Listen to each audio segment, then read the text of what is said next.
Good morning everybody and welcome to Rational Thinking.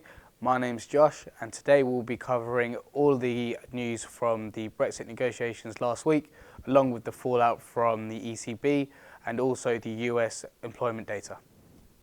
So to start off with the pound, last week we had the key vote in Parliament for Theresa May's Brexit bill. Not surprisingly, the Brexit bill didn't get passed through, which means Theresa May is now under pressure to produce a plan B from which she's supposed to seek further assurances from the EU. As things currently stand, we're now working towards the next vote of the 29th of January, and depending on how that goes, the three scenarios, the three outcomes that present ourselves are a no-deal Brexit, no Brexit happening at all, or an extension of Article 50. So for the euro last week, we had quite an important week for the ECB. For a very long time now, we've been discussing tapering their QE program and contracting the monetary policy. However, Mario Draghi came out last week and said, in light of the poor economic data and inflation data not being exactly where they want it to be in light of the ECB target, contracting the monetary policy may be something that they'd have to look further down the line. Naturally, this is quite weak for the Eurozone, especially given what we're seeing on the Italian front, with the Italian crisis looking to be as big, or if not bigger, than the Greece crisis of years gone.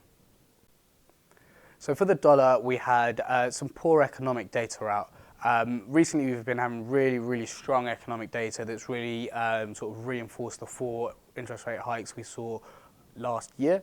We've actually had some positive dollar data, but in terms of global economic output and the total output of the US economy, it's actually been a bit slower than what we would have liked to have seen. Nevertheless, naturally that's expected with interest rate hikes, and obviously the global economy slowdown is off the back of the ongoing trade negotiations between the US and China.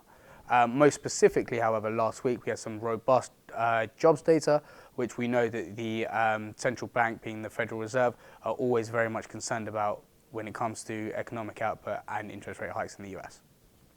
So looking to the week ahead for the pound, we've got Theresa May speaking on Monday, delivering her Plan B, or the framework of Plan B. Outside of that, there is always going to be fallout or people making various comments or various politicians shedding light on what they think should happen. So it's always worthwhile keeping an eye on that.